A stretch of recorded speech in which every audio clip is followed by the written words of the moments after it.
Back then, they told me to stand still while someone else rubbed up against my body. And everyone around kept saying, "Just make it look real, Marta." Just that one sentence from Marta Kristen, the actress who played Judy Robinson, was enough to make the entire interview room go silent.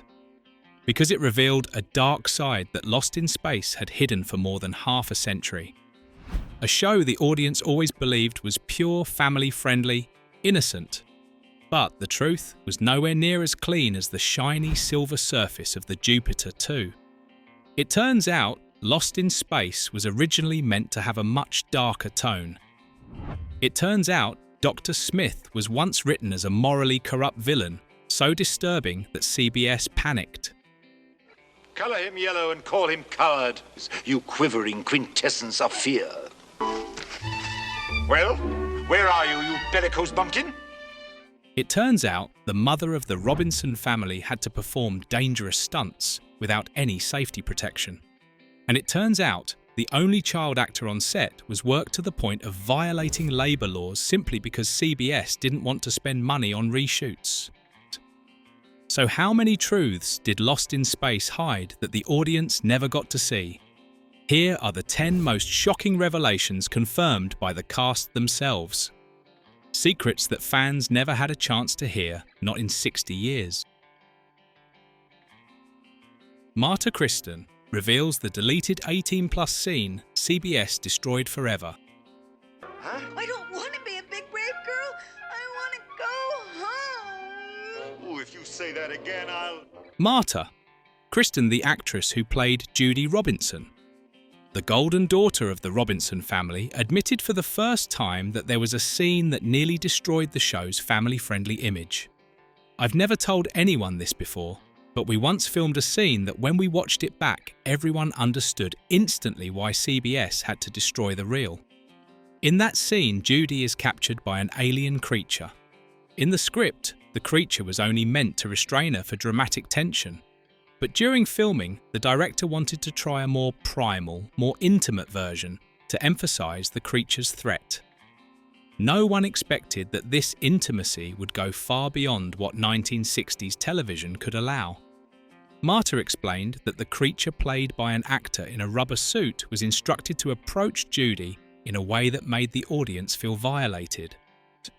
When the camera rolled, the creature leaned in far closer than she expected, using body movements that mimicked an animalistic attempt to claim her.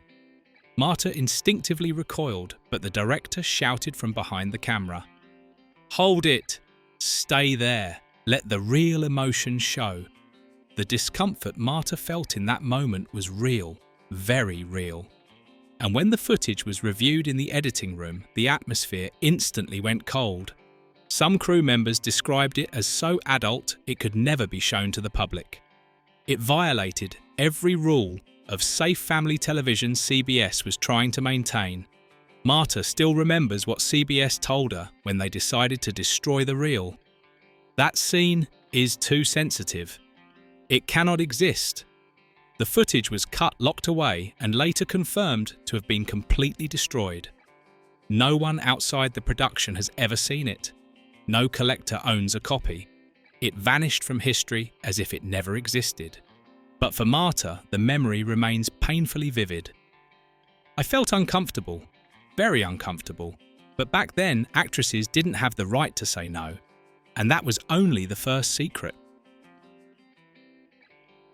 Jonathan Harris reveals the truth. Dr. Smith was originally written so cruel he couldn't be broadcast. Color him yellow and call him coward, you quivering quintessence of fear. Well, where are you, you bellicose bumpkin? Jonathan Harris, the actor who portrayed Dr. Zachary Smith, said that the original version of the character was nothing like the cowardly comic villain fans came to love. Not at all. Dr. Smith was originally immoral. Completely immoral, Harris said in a rare interview. In the early script, Smith was described as a cold-blooded, ruthless figure, even quietly violent. One of the first lines Harris had to read left him stunned. It implied that Smith was willing to sacrifice Will Robinson, a child, if it meant saving himself. That was too cruel, Harris said, even for a villain. Not only that, the original Smith was written as a psychological manipulator, someone who blamed others, dropped sinister, double-meaning lines, and revelled in quiet malice. A character like that on American television in the 1960s was unthinkable. When CBS saw the first screen tests, they immediately summoned Harris and the producers into a meeting. Their message was blunt. He's too dark, too evil, too frightening for children. Please make him gentler. Harris remembered that moment as a kind of death sentence for his role. Villains in family shows rarely lasted long. If the character were rewritten, Smith could easily be removed from the series entirely. That was when Harris made a decision that would change the entire show. He started rewriting Smith from the inside out, little by little, episode by episode. He added exaggerated gestures, comedic, whining, sly smiles that were mischievous but never dangerous. He transformed Dr. Smith into something no one expected, someone both infuriating and endearing and funny. He called it a survival strategy, and eventually CBS could no longer kill the character. Because by then, the audience and the entire cast knew one thing. Without Dr. Smith, Lost in Space would lose its strangest and most unforgettable soul. June Lockhart reveals CBS made me perform dangerous scenes with no safety protection. June Lockhart had previously played more or less the same role on the Lassie TV series for several seasons, so there's an agent who's really trying hard for their client. June Lockhart's account exposes something even more frightening: the sheer disregard for human safety in Hollywood during the 1960s. June Lockhart, who played Maureen Robinson, the perfect mother of the Robinson family, is remembered by viewers for her calmness, warmth, and intelligence.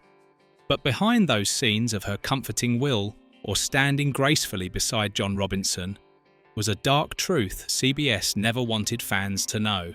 June recalled one scene that required her to step out of the Jupiter 2 model, which was built nearly 3 meters off the ground.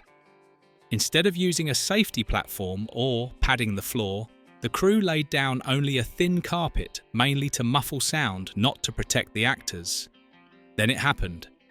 As she stepped down, her foot slipped off the edge of the set. She fell hard onto the floor, rolling to the side and hitting a metal edge. The impact bruised her hip and shoulder. The pain was so sharp, June thought she wouldn't be able to continue shooting. The entire stage went silent for a few seconds. A crew member rushed over. But before she could say, "I need a moment to check this," the director's voice cut through the air. "June, get up. We have to shoot it again from the top," June protested. "I said very clearly, this isn't safe," and they answered, "We don't have time for safe." A line so cold she never forgot it. There was no set medic, no protective gear, no injury protocol, only a shooting schedule and orders to keep going. She said this wasn't the only incident. There were many scenes where she had to run across slippery ground stand under blisteringly hot studio lights or perform next to active machinery, all without being warned of the risks. CBS never mentioned any of these accidents in interviews. They wanted Lost in Space to remain wholesome, clean and safe, at least on the surface. Mark Goddard reveals CBS forbade me and Marta Kristen from showing any affection, not even holding hands. You know how I feel about the kids. Thank you, Don. I knew you wouldn't refuse. You didn't tell your parents about this? No one. Good. All right, then. If you've ever watched Lost in Space and felt there was something unsaid between Don West and Judy Robinson, you weren't imagining it. Mark Goddard, who played Don, confirmed that the natural chemistry between him and Marta Kristen was crushed by CBS before it could ever blossom. Mark said that early on, Irwin Allen wrote the Don-Judy relationship with a very clear romantic direction. Not melodramatic romance, but a mature, careful affection. The kind of bond that might naturally grow between two young people isolated in a dangerous, high-pressure environment. It would have added emotional depth to the story. Then CBS stepped in. Mark remembered the conversation he later called one of the strangest orders of my life. After filming a scene where he and Marta exchanged a look that felt a little too real, a producer pulled them aside. He still remembers the words, no touching, no holding hands, no hugging, no leaning on each other, no looking at each other for more than 3 seconds. A list of prohibitions that sounded more fitting for 2 actors playing rivals, not 2 characters with a budding relationship. Marta Kristen later confirmed this. Mark and I had natural chemistry. But every time we acted, they reminded us to keep our distance. CBS feared that any hint of affection could be interpreted as too adult, too suggestive, or worst of all, emotionally inappropriate for children watching TV in 1965. At one point, Mark and Marta asked Irwin Allen if Don could protect Judy in a dangerous scene by taking her hand. A simple, harmless gesture. CBS replied, "No. It looks too suggestive." Mark summed it up. They wanted us to look like co-workers, not real human beings. And that's why fans always felt Don and Judy had something, but it was never allowed to bloom on screen. Billy Mooney reveals, "If the robot had fallen just a few inches the other way, my leg would have been shattered." Possibly the only time the child genius character was ever likable and not irritating. Again, unlike his sisters, Will gets to participate in the plots more often. Billy Mooney, the young Will Robinson, revealed something even harsher. Child safety on set was never the priority. Billy was only 11 years old, yet he was assigned numerous dangerous scenes that would absolutely violate today's child labour laws. One of the most serious incidents happened during a scene that seemed harmless: Will and the robot moving across an alien landscape. At that time, the robot was operated from inside by Bob May, who was confined in a suit weighing nearly 90 kilograms with almost zero visibility. When moving, the suit shook violently, and without direction, it could topple at any moment, and that day, it did topple. Billy explained calmly, though the fear from that childhood moment still lingered in his eyes. The robot lost its balance. I heard Bob shouting, but no one had time to react. That whole heavy metal body came at me like a falling tree. Billy tried to back away, but not fast enough. The robot fell sideways directly toward him. The entire mass of cold metal slammed into his leg, a force strong enough to send a grown adult to the hospital. Billy remembers it vividly. If it had fallen just a little differently, just a few inches, my leg would have been crushed. Filming stopped immediately. Bob May yelled for help from inside the suit. Billy was in pain and in shock. The crew panicked. But what happened next was even more shocking. No accident report, no medical examination, no official statement, no apology. Instead, CBS issued a chilling directive: do not bring this up, ever. Billy returned to filming the next day, his leg still swollen. No one complained because in Hollywood at that time, a child actor was easier to replace than a 90-kilogram robot that had already become the show's icon. It took him nearly 50 years to finally speak about it. Bob May reveals I lost consciousness twice inside the robot suit, and CBS forbids us from ever speaking about it. As you see, I am here. Good morning to you. When audiences think of the Lost in Space robot, they imagine a fun, lovable machine with its famous line, "Danger, Will Robinson." But for Bob May, the man who had to live inside that metal shell for all 3 seasons, the robot wasn't a cute character. It was a steel prison. Bob May explained that the robot suit weighed nearly 200 pounds, made from rigid materials with no cooling system and almost no ventilation. Inside the suit, temperatures could climb past 130 degrees, especially under the old halogen studio lights, which were powerful, blisteringly hot, and extremely dangerous if you stood beneath them too long. Bob said, "I got so hot, my vision went white. I couldn't breathe. I knew I was about to pass out." The worst incident happened during a scene where the robot stood beside a control panel, blasted with direct red lighting. The metal suit absorbed the heat, and warmed up so fast that Bob felt like my skin was being roasted alive.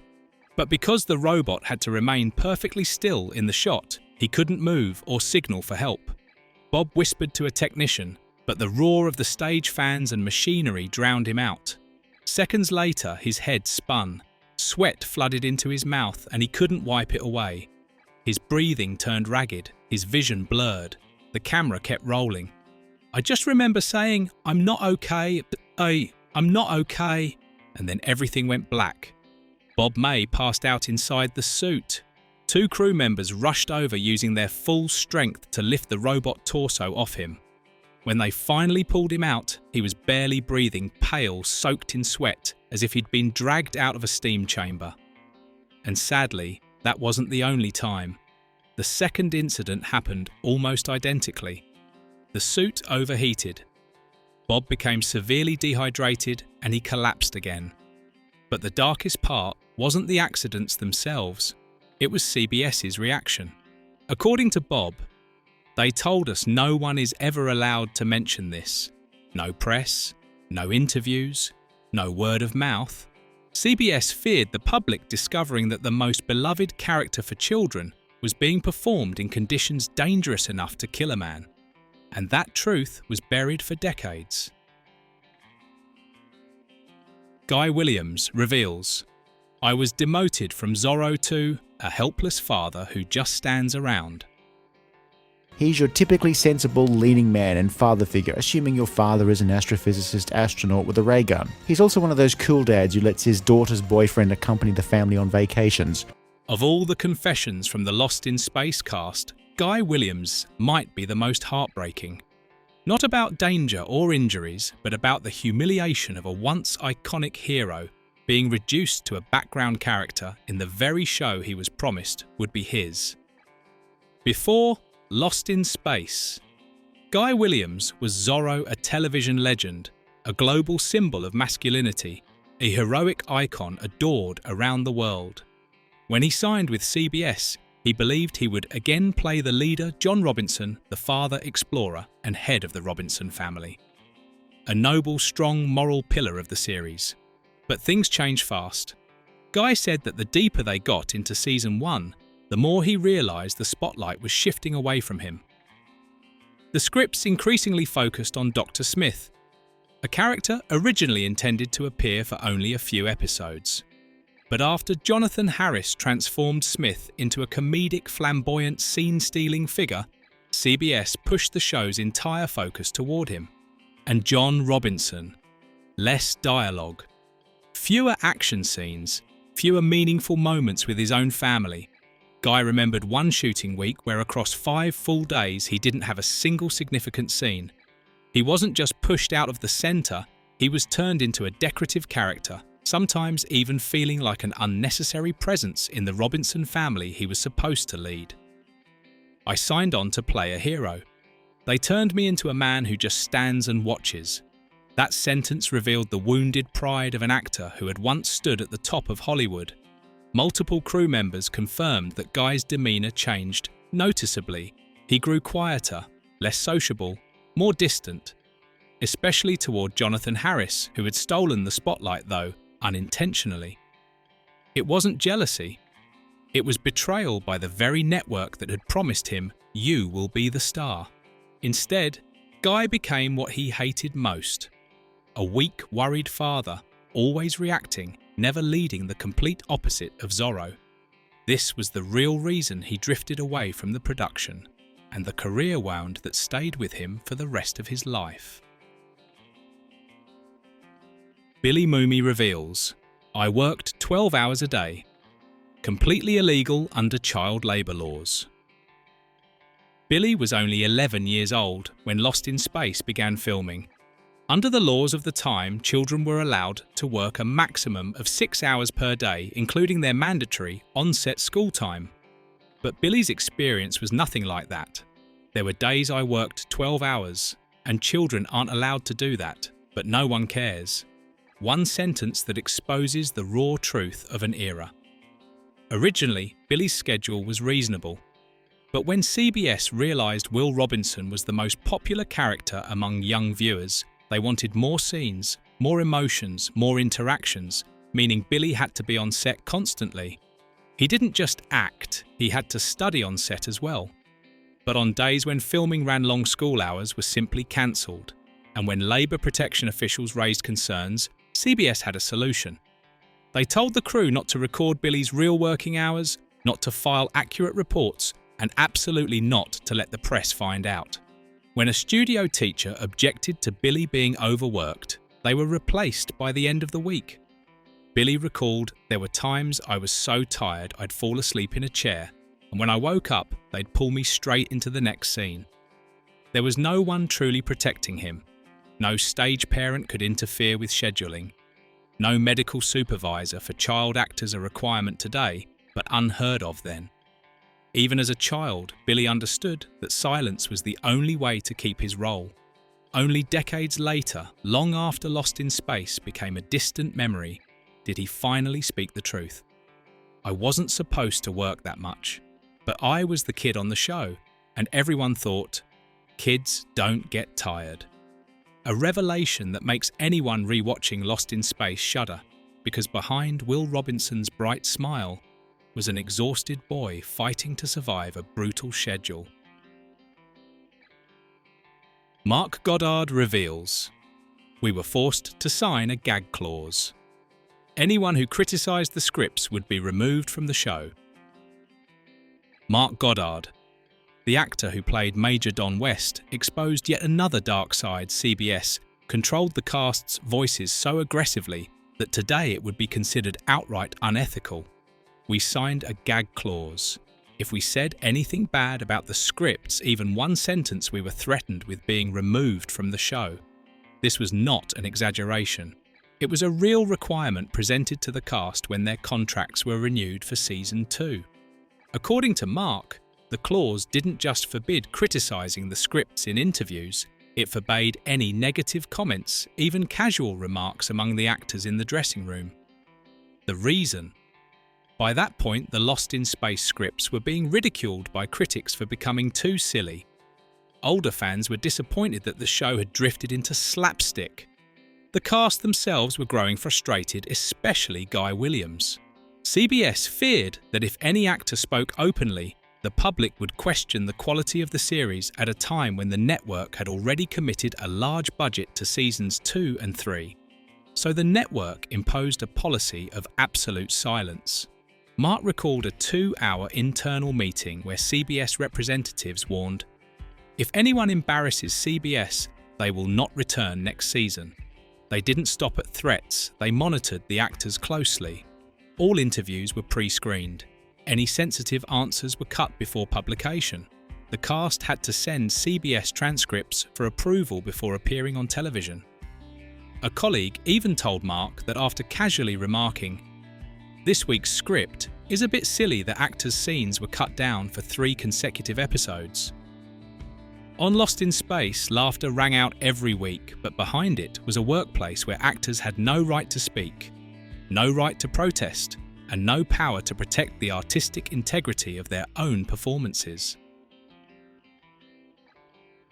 The cast together reveals they were treated unethically and many considered leaving the show. It wasn't just one person, not one isolated complaint. Over the years, as various cast members finally spoke up, it became clear that behind the colourful surface of a family show was a working environment where many felt treated like property, not people. June Lockhart was the first to break the silence, and her testimony opened the door for others to confirm the same painful truth. June remembered vividly, "There were times we felt like we were treated as assets, not human beings." Mark Goddard stepped forward to confirm this, saying, "No one in the cast was truly healthy during season 2. Everyone was pushing themselves, but we weren't allowed to complain." Then Marta Kristen spoke out. As the youngest adult actress in the cast, she was especially vulnerable. "There were days I was shaking from exhaustion, but they told me to keep filming," Marta said. "No one at CBS ever asked if I was okay." Bob May, trapped inside the 200-pound robot suit, recalled seeing June, Marta and Mark walking like ghosts after long, overscheduled shooting days. We were all worn down, Bob said.